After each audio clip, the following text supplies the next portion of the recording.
coke, nigga, Never folded like a catalog, money in my dialogue. Good job now, but the shooters in my car log. Bad bitch and she get straight to the head, nigga, sorta like a Tylenol. Ill with the pen and pad, where my squad niggas at. Illest feeling when your verse come on and niggas knowing it. Winning 500 on the lotto, hot and blowing it. Pandora's box, yeah, nigga, I didn't open it. They say I'm crazy, fucking pay me, I just gotta get the money. Free hell, real nigga, ain't nothing funny. About me and my niggas from day one, About me and my niggas from day one. 700, take on everything, I fuck with my niggas. Never jump ship, yeah, I'm stuck with my niggas. For the bitches and the fame, all I had was my niggas. Never jeopardize the loyalty for cash on my niggas. Over everything, on everything, I fuck with my niggas. What's up? What's up? What's poppin'? Hey yo, it's NateDoggSac916 coming at you live from Sacramento. Hey, please hit that like, that subscribe, and that notification bell, man. Make sure you hit that, hit me in my comments, man, and share my videos, man. Share these videos with people that you know that you think can learn something or, you know, grow from my channel, man. I really appreciate it.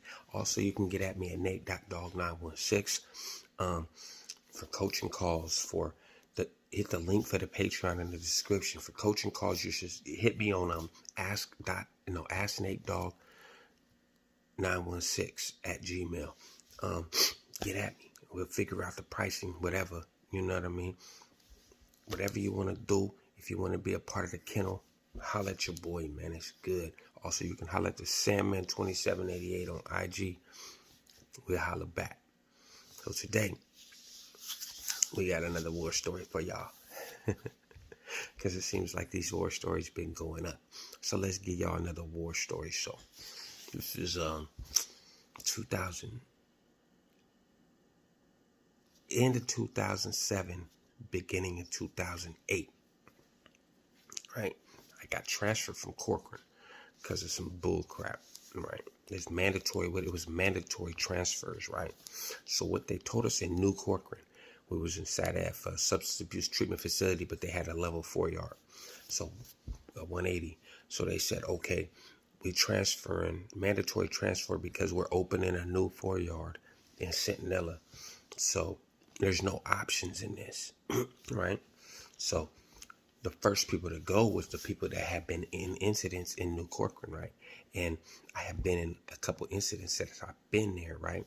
So they snatched me up. They snatched me and basically a whole busload of people. And they sent us down to Centinela, California, all the way down at the bottom, right? Almost, I think it might be one of the furthest prisons away, one of the furthest, right, from Sacramento. So we're here at Centinela. Literally, I think I'm the only blood from Sacramento on the yard when I hit Centinela yard, right? So this 2007, end of 2007, beginning of 2008, right? So we hit the yard, right? Boom. I already don't feel right, right? I already don't like it, right? So I'm hollering at the Bay homes. We spin a yard. I've been there, I don't even think we was there 80 days. I don't even think that yard was open 80 days, right? So we it's the yards, when you got a new yard. See, that's the thing. When you get put on a new yard, nothing is established. Nobody knows whose areas is what areas is what. It's just like, oh, that's where Relax is at, so let's go over there. So there's always a power struggle. There's always something going on where eventually it can lead. It's like a powder keg. It's real fragile and it can pop at any second, right? So a lot of the homies and me myself, we have a meeting, right? A lot of the Bay homies and the blood homies from LA, you know what I mean? We have a meeting and we basically hey man, look. And my mentality was the same at the time. Don't get me wrong. I'm like, hey bruh, you know these dudes ain't gonna keep waiting, right? And see, some of these dudes came from level 3, right? Because they had a level 3 yard there. They turned a level 3 yard into a 4 yard, right? So some of them didn't have that mentality, but some of them came from level 4s, right? And they were like, bruh, yeah, you're right. And I seen it before. I was in high desert, so I was like, bruh, this ain't gonna last long, bruh. This shit gonna pop. And I'm not trying to be on the losing end of it popping. You know, that was my mentality at the time, right? And the homies was like, yeah, you're right. What we gonna do? I'm like, let's start sending kites, bruh. Let's pop, man. Let's pop. You know? First thing Monday morning, let's pop. Chow hall. Because we had just 270, so we going to the chow hall, right? So let's just pop the chow hall, man. You know what I mean? It's less guards. Gunners ain't paying attention because it's not yard release, so all the gunners ain't out there in the towers. So ain't nobody, the guards, there's not, yard cops ain't out there because there's no yard. Most of the cops are in early in the morning, most of the cops are in the chow hall because they cold. So they don't want to stand outside, so they're lazy, so they'll be in the chow hall. So let's just pop it off, right? Homie's like, yeah. So, it's chow time, and waiting for the. Now, don't get me wrong, I didn't start it, and I didn't even get a chance to get out of the building to anybody before it popped off. You know, they popped my we waiting, and the cats that really, the older homies that made the call, because I didn't make the call, don't get me wrong, my input was just like, bro, they ain't gonna keep waiting. And it was never agreed that wait till Nate come out. I wish it was at that time.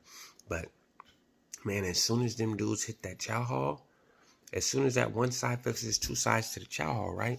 I was, in my mindset, I was thinking, okay, it's going to pop as soon as both chow halls fill up and they close them doors. Because they close the door when it's full, when it's chow's over, because it's too cold. They don't want to stay in cold in there, so they'll close the door. I figured that would be the signal and cats would pop off, right? It's not what happened. Half the chow hall filled up and them dudes popped off. The brothers popped, the blacks popped off, right? With the Southern Mexicans, right? And of course the whites helped the Southern Mexicans at the time, so you know it was all politics, man. So it pop off, cats is getting mangled, right? You can check the records, you know what I mean? I never made it out my building. They popped my cell. I'm in the day room. They put us down. There's no Southerners, no whites. It's just me and my Shelly was out there, and a couple more blacks that was on the tier with us, and some Asians was out there, but it wasn't no Southern Mexicans out there, no whites out there. So we looking around. It was only, I think, 3 cells. We looking around, nobody get on, right? But we knew who it was, but cats in the cells, you know, I'm looking around waiting for doors to rack, right? No more doors racked, right? So, because they was doing like a control release, like 5 cells at a time or something like that. I don't know how we didn't end up getting out there, but we looking around because we ready for it to pop in the building too, right? You know what I mean? And I ain't even have no thing on me at that time. We figured we had to get it popping because yards like this always pop, right? So, it popped. Then they closed it down. We were locked down for that was 60 days in, right? 10 days later, these people let up because our building wasn't out.